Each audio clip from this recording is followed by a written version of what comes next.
Pier புலியம் வருகையினால் conservative கட்சியும் தற்பொழுது ஒரு பலம் மிக்க கட்சியாகவே அங்க இருக்க போகிறது என்பதில் எந்த ஐயமும் இல்லை. ஜனவரி மாதம் கல்கரியில் இடம்பெறவுள்ள அவர்களுடைய மாநாட்டின் பொழுது தலைமைத்துவ பரிசீலனை ஒன்று ஏற்படாதவாறு நிலைமையை தக்க வைக்க வேண்டிய தேவையை அவர் இந்த எதிர்வரும் 3 மாதங்களுக்குள் நிரூபிக்க வேண்டிய தேவை இருக்கு. ஜஸ்டின் ட்ரூடோவின் மீதான குற்றச்சாட்டு என்பது பலராலும் அந்த ஒரு வெறுக்கத்தக்க நிலைக்கு சென்று விட்டது என்று சொன்னால் அவருக்கு அதற்குரிய பரிகாரத்தை கூற முடியாமல் போனது. குறிப்பாக இந்த வார இறுதியில் அறிவிக்கப்பட்ட ஒரு பெரும் திட்டம் 4000 அஃபோர்டபிள் ஹவுசிங், அதாவது புதிய வீட்டு உரிமையாளர்களால் இந்த பணம் செலுத்தக்கூடிய வகையில் வீடுகள் கட்டுகின்ற திட்டம் என்பது 4000 வீடுகளில் $13 பில்லியன். இது சாதாரண தொகை அல்ல. 13,000 மில்லியன் டாலர்களை கொண்ட ஒரு திட்டமாக ஒரு பெரிய திட்டம் அறிவிக்கப்படுகின்றது. இதன் உள்ளகம் எவ்வாறு என்று தெரியாவிட்டாலும் நிச்சயமாக இந்த புதிய வீட்டு வாங்கும் உரிமையாளர்களுக்கு இது ஒரு வசதியான திட்டமாக அமைய போகின்றது என்பதில் எந்தவித சந்தேகம் இல்லை. என்றால் அவர்களுடைய வருமானத்திற்கு அல்லது உழைப்பிற்கு தகுந்தபடி அவர்கள் அதற்கு கட்டுப்பணம் செலுத்தக்கூடிய வகையில் அது மாற்றம் பெறக்கூடிய தன்மை இருக்கிறது.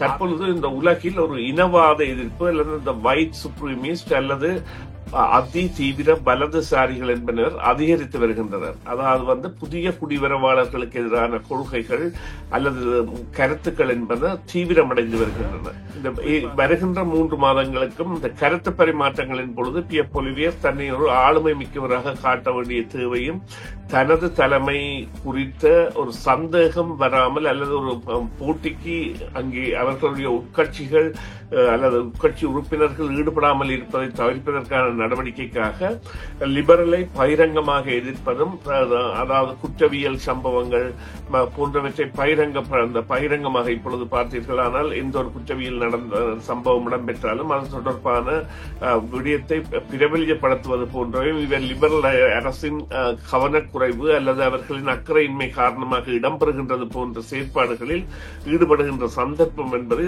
ஜனவரி வரை அதிகரித்து செல்லும். என்றால் அவர் தனது ஆளுமையையும் தலைமையையும் நிரூபிக்க வேண்டிய தேவையில் இருக்கின்றார். நிச்சயமாக பியர் பொலிவியர் அவர்களின் வருகை என்பது மாகாணி அவர்களை இன்னும் 2 மடங்கு செயற்பட வைக்கும் என்பதில் எந்தவித சந்தேகமும் இல்லை. அத்தோடு அவர்களால் முக்கியமாக பார்க்கப்பட வேண்டிய விடயமாக இந்த வேலை வாய்ப்பின்மை மற்றும் இந்த வீட்டு பற்றாக்குறை விடயங்களோடு 3வதாக இங்கே இணைந்திருக்கின்ற விடயம் ஒன்று இருக்கின்றது. அது என்னவென்று சொன்னால் எவ்வாறாக ஏனைய நாடுகளுடன் இணைந்து பயணிப்பது இந்த பொருளாதார முடக்கங்களில் அல்லது அமெரிக்காவில் மீண்டும் அமெரிக்க சார் பொருளாதாரத்தில் இருந்து விடுபடுகின்ற நாடாக கனடா மாறிவிட்டது என்பதை அவர் திடகாத்திரமாக அறிவித்திருந்தார். ஆனால் அதற்குரிய படிமுறைகளை அறிவிக்க வேண்டும். அந்த படிமுறைகளை அறிவிக்கின்ற பொழுது இந்த மாற்றங்கள் என்பன சாதாரணமாகவே இடம்பெறக்கூடிய சந்தர்ப்பம் இருக்கின்றது.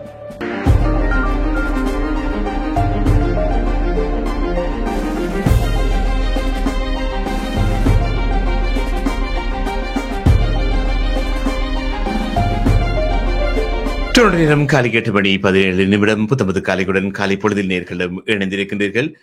இந்த வேளையில் அரசியல் ஆய்வாளர் சுரேஷ் தர்மாவை இணைத்துக் கொள்ளப் போகின்றோம். வணக்கம் சுரேஷ். வணக்கம் தர்மா. வணக்கம் நேர்களே. நேற்றைய தினம் கெனடிய நாடாளுமன்றம் சிறிய கால இடைவெளிக்கு பின் மீண்டும் கூடியிருக்கின்றது. நேற்றைய தினம் எதிர்க்கட்சி தலைவராக பியர் பொலியே பாராளுமன்றத்துக்கு சென்றிருக்கின்றார். கடந்த அல்பர்டாவில் நடந்த இடைத்தேர்தலில் வெற்றி பெற்று அவர் இப்பொழுது பாராளுமன்றத்துக்கு சென்றிருக்கின்றார். இப்பொழுது அவருக்கென்று ஒரு ஆசனம் அங்கே இருக்கின்றது.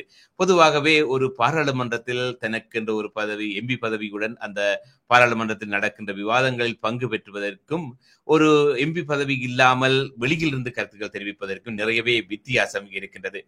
கடந்த தேர்தலில் ஒரு காலகட்டத்தில் கணிப்பீடுகள் கன்சர்வேட்டிவ் கட்சி தான் வெல்லும் என்று எதிர்பார்க்கப்பட்டது.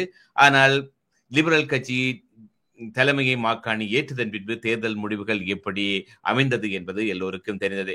இதன் போது இந்த பியர் பொலிவே மீது அரசியல் அவதானிகள் ஒரு பொதுவான ஒரு குற்றச்சாட்டை வைத்திருந்தார்கள். அதாவது இந்த தேர்தல் பிரச்சாரங்களின் பொழுது அவருடைய அந்த தேர்தல் ஜஸ்டின் ட்ரூடோ, அதாவது லிபரலின் முன்னாள் தலைவர் ஜஸ்டின் ட்ரூடோவுக்கு எதிராக தனிப்பட்ட தாக்குதலாகவே இருந்ததை தவிர அந்த கன்சர்வேட்டிவ் கட்சி தேர்தலில் வெற்றி பெற்றால் லிபரல் கட்சியை விட என்ன மக்களுக்கு செய்யும், அதனுடைய தேர்தல் திட்டங்களை அவர் மக்களுக்கு அறிவிக்க தவறியதன் விளைவுதான் லிபரல் கட்சி வெற்றி பெற்றது என்று ஒரு அரசியல் அவதானிகள் கருத்து வெளியிட்டிருந்தார்கள். இப்பொழுது இவர் பாராளுமன்றத்துக்கு சென்றிருக்கின்றார். அங்கே போகின்ற பொழுது எப்படியும் அவர்களுக்கிடையான உறவுகள் விவாதங்கள் நடக்கத்தான் போகின்றன. ஆகவே இவருடைய இந்த பாராளுமன்றத்தின் இந்த வருகையினால், அதாவது பியப்பொலியம் வருகையினால், கன்சர்வேட்டிவ் கட்சியும் தற்பொழுது ஒரு பலம் மிக்க கட்சியாகவே அங்க இருக்க போகிறது என்பதில் எந்த ஐயமும் இல்லை. இப்பொழுது மாக்காணி பியப்பொலியோக்கான உறவு இந்த பாராளுமன்றத்தில் எப்படி இருக்கும் என்று நீங்கள் எதிர்பார்க்கின்றீர்கள்? நிச்சயமாக தர்மா, இந்த விவகாரத்தில் அவர்கள் செயற்பட போகின்ற விடயம் என்பது கனடாவின் முன்னேற்றத்தை நோக்கியதாக பல விடயங்களில் அமைந்திருந்தாலும் இந்த தலைமை காப்பு என்பது நிச்சயமாக பியப்பொலிவிய அவர்களுக்கு தேவை. குறிப்பாக ஜனவரி மாதம் வரையில், ஜனவரி மாதம் கல்கரியில் இடம்பெறவுள்ள அவர்களுடைய மாநாட்டின் பொழுது தலைமைத்துவ பரிசீலனை ஒன்று ஏற்படாதவாறு நிலைமையை தக்க வைக்க வேண்டிய தேவையை அவர் இந்த எதிர்வரும் 3 மாதங்களுக்குள் நிரூபிக்க வேண்டிய தேவை இருக்கின்றது. எனவே காரசாரமான விவாதங்கள் மற்றும் குற்றச்சாட்டுகள் மற்றும் மக்கள் சந்திப்புகள் போன்றவற்றில் ஈடுபட வேண்டிய தேவை இருக்கின்றது.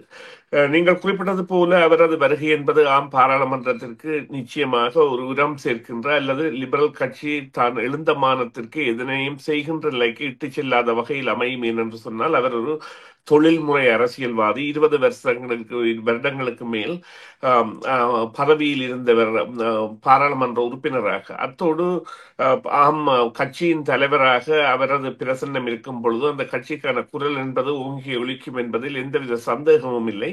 அவர் கூட இந்த தேர்தலில் ஒரு 2 மில்லியன் வாக்குகளை அதிகமாக கன்சர்வேட்டிவ் கட்சிக்கு பெற்றவராகவும் அதிக ஆசனங்களை பெற்றவராகவும், அதேவேளை அவரது பிரச்சார யுக்திகள் மாத்திரமல்ல, அவரது நடைமுறைகள் கூட மக்களால் சில வேளைகளில் கிளாகிக்கப்பட்டிருந்தன என்பது கூடவும் இந்த கருத்தியலுக்கு உள்ளாக்கப்பட்டிருந்தன. குறிப்பாக இந்த நீங்கள் குறிப்பிட்ட ஜஸ்டின் ட்ரூடோவின் மீதான குற்றச்சாட்டு என்பது பலராலும் அந்த ஒரு வெறுக்கத்தக்க நிலைக்கு சென்று விட்டது என்று சொன்னால் அவருக்கு அதற்குரிய பரிகாரத்தை கூற முடியாமல் போனது. மற்றது இந்த செக்யூரிட்டி கிளியரன்ஸ் எனப்படுகின்ற பாதுகாப்பு சம்பந்தமான தனது நன்னடத்தை சம்பந்தமான அதியுச்ச ஆவணத்தை பெறாமல் தவிர்த்து வருவது, அதை நிச்சயமாக இந்த தேசிய விவாதத்தில் கூட மாக்காணி அவர்கள் கூட சுட்டிக்காட்டியிருந்தார். இதற்காக நீங்கள் ஒரு கனேடியனாக இருந்தால் இதனை பெறுவதற்காக தவிர்க்கின்றீர்கள் என்று அது பலரிடையும் சந்தேகத்தை ஏற்படுத்துகின்றதாகவும், மூன்றாவதாக தற்பொழுது இடம்பெற்ற கருத்து கணிப்புகளின் பொழுது பியப்பொலிவியரின் வருகை என்பது பெரிதளவாக மக்களால் எதிர்பார்க்கப்பட்ட ஒன்றாக இல்லை, அல்லது அவர் தலைமைத்துவத்திற்கு பிரதமர் பதவிக்கு வருவதற்கான தகுதிக்கான நிலை இல்லை என்கின்ற ஒரு நிலைப்பாடு இருந்தாலும், சில கருத்து கணிப்புகளில் இந்த மாக்காணி அவர்களுடைய கட்சிக்கும் லிபரல் கட்சிக்கும் பியப்பொலிவியரின் கன்சர்வேட்டிவ் கட்சிக்கும் இடையிலான வாக்கு வீதங்கள் என்பன சிறிய அளவு வேறுபாட்டில் தான் தொடர்ந்து இருந்து வருகின்றன. இருந்த பொழுதிலும் கால நடைமுறையை அல்லது உலக போக்கின் நடைமுறையை கொண்டு ஒரு தேர்தலை உடனடியாக விரும்பி அழைப்பதற்கு எந்த கட்சியும் விரும்பாது என்றால் மக்கள் கூட அதனை விரும்ப மாட்டார்கள் என்று சொன்னால், லிபரல் கட்சி ஏற்கனவே அறிவித்து விட்டது இந்த முறை துண்டு விழும் தொகை ஒரு பாரிய தொகையாக இருக்க போகின்றது. எனவே அதனை எவ்வாறு நிவர்த்தி செய்வது என்கின்ற திட்டங்களில் இருவரும் ஒன்று சேர்ந்து இணங்கி செயற்படுவதற்கு கன்சர்வேட்டிவ் கட்சி கூட ஆதரவு கொடுக்கின்ற நிலையில் இருந்தாலும், குறிப்பாக இந்த வார இறுதியில் அறிவிக்கப்பட்ட ஒரு பெரும் திட்டம் 4000 அஃபோர்டபிள் ஹவுசிங், அதாவது வாடகை குடியிருப்பாளர்களால் தக்க முறையில் கட்டக்கூடிய அல்லது புதிய புதிய வீட்டு உரிமையாளர்களால் இந்த பணம் செலுத்தக்கூடிய வகையில் வீடுகள் கட்டுகின்ற திட்டம் என்பது 4000 வீடுகள் $13 பில்லியன். இது சாதாரண தொகை அல்ல, 13,000 மில்லியன் டாலர்களை கொண்ட ஒரு திட்டமாக ஒரு பெரிய திட்டம் அறிவிக்கப்படுகின்றது. இதன் உள்ளகம் எவ்வாறு என்று தெரியாவிட்டாலும் நிச்சயமாக இந்த புதிய வீட்டு வாங்கும் உரிமையாளர்களுக்கு இது ஒரு வசதியான திட்டமாக அமைய போகின்றது என்பதில் எந்தவித சந்தேகம் இல்லை. என்றால் அவர்களுடைய வருமானத்திற்கு அல்லது உழைப்பிற்கு தகுந்தபடி அவர்கள் அதற்கு கட்டுப்பணம் செலுத்தக்கூடிய வகையில் அது மாற்றம் பெறக்கூடிய தன்மை இருக்கின்றது. அதனை எதிர்க்கக்கூடிய நிலையில் தான் கன்சர்வேட்டிவ் கட்சி இருக்கின்றது. தாங்கள் அந்த திட்டத்தை நிச்சயமாக எதிர்ப்போம் என்றால் அது ஒரு அதாவது பரிசீலிக்கப்படாத அல்லது தற்போதைய நடைமுறைக்கு தேவையில்லாத திட்டம் என்கின்ற ஒரு கோரிக்கையை அல்லது ஒரு கருத்தியலை அது முன்வைத்திருக்கின்றது. பொதுவாகவே நீங்கள் குறிப்பிட்டிருந்தீர்கள், இந்த நடப்பு அரசாங்கம் சமர்ப்பிக்கப் போகிற வரவு செலவு திட்டம் ஒரு டெபிசிட் வரவு செலவு திட்டமாகத்தான் இருக்கப் போகின்றது என்று. தற்பொழுது இந்த பொருளாதார சூழ்நிலை, அமெரிக்க வரிகளின் தாக்கம், மற்றது உக்ரைன் ரஷ்யா போர், காசா விவகாரங்கள் சூடுபிடித்த விவகாரங்களாக பாராளுமன்றத்தில் ஒலிக்கப் போகின்றன. இப்படியான விடயங்களில் பொதுவாகவே நடப்பு அரசாங்கத்தினால் சில கொள்கைகள் வகுக்கப்படுகின்ற பொழுது, இது சம்பந்தமான விவாதங்கள் வருகின்ற பொழுது, கன்சர்வேட்டிவ் கட்சியினரின் பங்கு அங்கே முக்கியமாக பார்க்கப்படுகின்றது.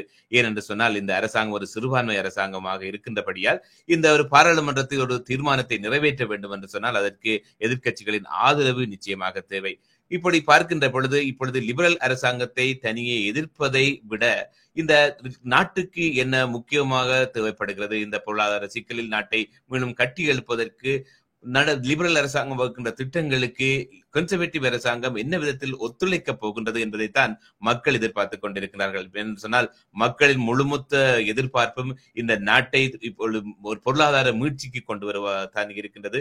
அதை விட எல்லை பாதுகாப்பு தொடர்பான விடயங்களும் இங்கே பேசப்பட போகின்றன. இப்படியான விடயங்கள் பாராளுமன்றத்தில் வருகின்ற பொழுது இந்த எதிர்க்கட்சியினரின் ஒத்துழைப்பு எப்படி இருக்கும், இதை பியப்பொலிவை எப்படி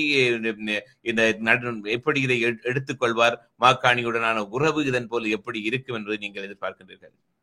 நிச்சயமாக நீங்க அந்த குறிப்பிட்ட நாங்கள் இதில் விவாதித்தது போல அந்த துண்டுவிடும் தொகை என்பது பாரிய அளவில் இருக்க போகிறது. சப்ஸ்டான்சியல் என்றால் ஒரு கருத்தில் கொள்ளக்கூடிய அளவில் அல்லது நாங்கள் எதிர்பார்ப்பதற்கு மேலான தொகையாக இருக்க போகின்றது. அதற்கான காரணங்கள் நிச்சயமாக இப்பொழுது இந்த வரி விதிப்பால் இங்கே உள்ள தொழிலாளர்களுக்கும் தொழில் அதிபர்களுக்கும் உற்பத்தி நிறுவனங்களுக்கும் கொடுக்கப்படுகின்ற சப்சிடி அல்லது அவர்களுடைய வாழ்வியலை கொண்டு செல்வதற்கான ஒரு ரீபேட் அல்லது அவ்வாறான திட்டங்களின் மூலம் கொடுக்கப்படுகின்ற தொகை என்பதும் பாரிய தொகையாக இருக்கின்றது.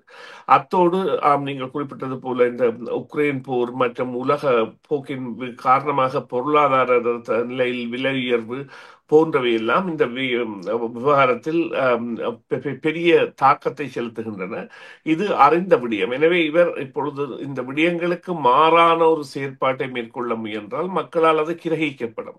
அவ்வாறு கிரகிக்கப்படுகின்ற பொழுது அவர்களுக்குரிய ஆதரவு தளம் என்பது சற்றே மாறுபடும். அதனை விடுத்து இவர்கள் மாற வேண்டிய தேவை இருக்கின்றது. இதற்கான இன்னொரு முக்கிய தேவையும் இருக்கின்ற தர்மம் என்னவென்று சொன்னால், தற்பொழுது இந்த உலகில் ஒரு இனவாத எதிர்ப்பு அல்லது இந்த ஒயிட் சுப்ரீமிஸ்ட் அல்லது அதி தீவிர வலதுசாரிகள் என்பனர் அதிகரித்து வருகின்றனர். அதாவது புதிய குடிவரவாளர்களுக்கு எதிரான கொள்கைகள் அல்லது கருத்துக்கள் என்பன தீவிரமடைந்து வருகின்றன.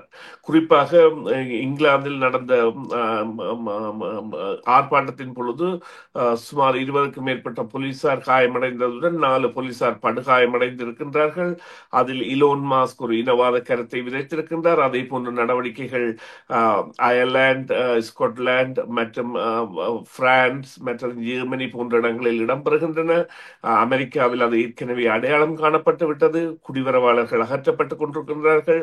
கனடாவில் கூட அவ்வாறான நிலைமை ஏற்படுகின்றது என்பதை கனடாவில் அண்மையில் நயாகரா ஃபால்ஸில் கூடிய செகண்ட் சன்ஸ் ஆஃப் கனடா என்கின்ற ஒரு ஆண்களின் குழுமம், அவர்கள் தாங்கள் தேசியத்தை விரும்புவவர்களாகவும் கனடா தேசத்தை விரும்புவவர்களாகவும் தாங்கள் 2ஆம் தர பிரஜைகள் போல வந்துவிட்டதாகவும் கூறுகின்ற உடற்பயிற்சி செய்து திரளான ஆண்கள் அல்லது உடற்பயிற்சிகளில் ஈடுபடுகின்ற ஆண்கள் இணைந்து இவ்வாறான ஒரு அதாவது புதிய குடிவரவாளர்களுக்கான எதிர்ப்பியலை கொண்டு வருகின்றார்கள். இதே வேளையில் புதிய குடிவரவாளர்களின் வரவு தொடர்பான கட்டுப்பாடுகளில் கன்சர்வேட்டிவ் கட்சி என்பது இதே அதாவது கட்டுப்பாடுகள் கொண்டு வர வேண்டும் என்கிற நிலை இருந்தாலும் அவர்களுக்கு இவ்வாறான நிலைமைகள் சில சங்கடங்களை ஏற்படக்கூடிய சாத்தியக்கூறுகள் இருக்கின்றன. புதிய அல்லது கனடாவில் குடிபெயர்ந்த அல்லது சிறுபான்மையின அதாவது மைனாரிட்டி கம்யூனிட்டிஸ் அவர்களுடைய வாக்குகள் என்பன செல்வதற்கான தடையாக இது அமையக்கூடிய சாத்தியக்கூறு இருக்கின்றது. எனவே அவற்றை கூட அவர்கள் கருத்தில் எடுத்துத்தான் செயற்படுவார்கள். இருந்த பொழுதிலும் நான் குறிப்பிட்டது போல இந்த வருகின்ற 3 மாதங்களுக்கும் இந்த கருத்து பரிமாற்றங்களின் பொழுது பியப்பொலிவியர் தன்னை ஒரு ஆளுமை மிக்கவராக காட்ட வேண்டிய தேவையும் தனது தலைமை குறித்த ஒரு சந்தேகம் வராமல் அல்லது ஒரு போட்டிக்கு அங்கே அவர்களுடைய உட்கட்சிகள் அல்லது உட்கட்சி உறுப்பினர்கள் ஈடுபடாமல் இருப்பதை தவிர்ப்பதற்கான நடவடிக்கைக்காக லிபரலை பகிரங்கமாக எதிர்ப்பதும், அதாவது குற்றவியல் சம்பவங்கள் போன்றவற்றை பகிரங்கமாக இப்பொழுது பார்த்தீர்களானால் எந்த ஒரு குற்றவியல் சம்பவம் இடம்பெற்றாலும் அது தொடர்பான விடயத்தை பிரபலியப்படுத்துவது போன்றவை இவர் லிபரல் அரசின் கவனக்குறைவு அல்லது அவர்களின் அக்கறையின்மை காரணமாக இடம்பெறுகின்றது போன்ற செயற்பாடுகளில் ஈடுபடுகின்ற சந்தர்ப்பம் என்பது ஜனவரி வரை அதிகரித்து செல்லும் என்றால் அவர் தனது ஆளுமையையும் தலைமையையும் நிரூபிக்க வேண்டிய தேவையில் இருக்கின்றார். பொதுவாகவே நீங்கள் சொன்ன கருத்துக்களை வைத்து பார்க்கின்ற பொழுது நடைமுறையில் இருக்கின்ற அரசாங்கம் கடந்த அரசாங்கங்கள் இருந்து ஒரு சிக்கலான ஒரு சூழலில் தான் இருக்கின்றது. பொதுவாகவே பொருளாதாரம், மற்றது அரசியல், சமூகம் தொடர்பான பல பிரச்சனைகள் இருக்க போகின்றன. ஆகவே இந்த அரசாங்கத்தினால் எடுக்கப்படுகின்ற தீர்மானங்கள் அல்லது சில மாற்று முயற்சிகள் மூலம்தான் இந்த மக்கள் இந்த அரசாங்கத்தின் மேல் நன்மதிப்பை வைத்திருக்கிறார்களா, தொடர்ந்து இந்த நன்மதிப்பை பேணுவார்களா அல்லது இழப்பார்களா என்ற ஒரு நிலைமை இருக்கின்றது.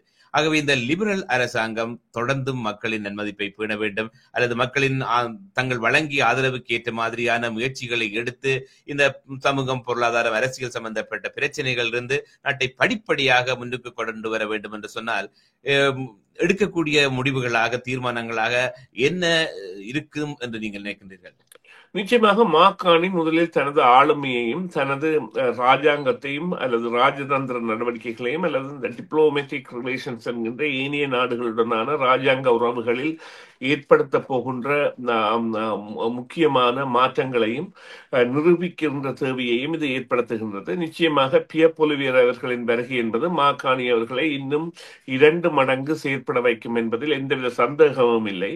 அத்தோடு அவர்களால் முக்கியமாக பார்க்கப்பட வேண்டிய விடயமாக இந்த வேலை வாய்ப்பின்மை மற்றும் இந்த வீட்டு பற்றாக்குறை விடயங்களோடு மூன்றாவதாக இங்கே இணைந்திருக்கின்ற விடயம் ஒன்று இருக்கின்றது. அது என்னவென்று சொன்னால், எவ்வாறாக ஏனைய நாடுகளுடன் இணைந்து பயணிப்பது இந்த பொருளாதார முடக்கங்களில் அல்லது அமெரிக்காவில் மீண்டும் அமெரிக்க சார் பொருளாதாரத்தில் இருந்து விடுபடுகின்ற நாடாக கனடா மாறிவிட்டது என்பதை அவர் திடகாத்திரமாக அறிவித்திருந்தார். ஆனால் அதற்குரிய படிமுறைகளை அறிவிக்க வேண்டும். அந்த படிமுறைகளை அறிவிக்கின்ற பொழுது இந்த மாற்றங்கள் என்பன சாதாரணமாகவே இடம்பெறக்கூடிய சந்தர்ப்பம் இருக்கின்றது. அத்தோடு இப்பொழுது இருக்கின்ற இந்த சூழ்நிலையில், அதாவது வேலை இழப்போர் அந்த போன்றவர்களின் நிலைமைகளை கருத்தில் கொண்டு எவ்வாறாக உள்ளக பொருளாதாரத்தை மேம்படுத்துவது அல்லது மாகாணங்களுக்கு இடையேயான பொருளாதார உறவை மேம்படுத்துவது என்பது இவர்கள், அதாவது முதல்வர்களின் மகாநாடுகள் என்பன நடைபெற்றாலும்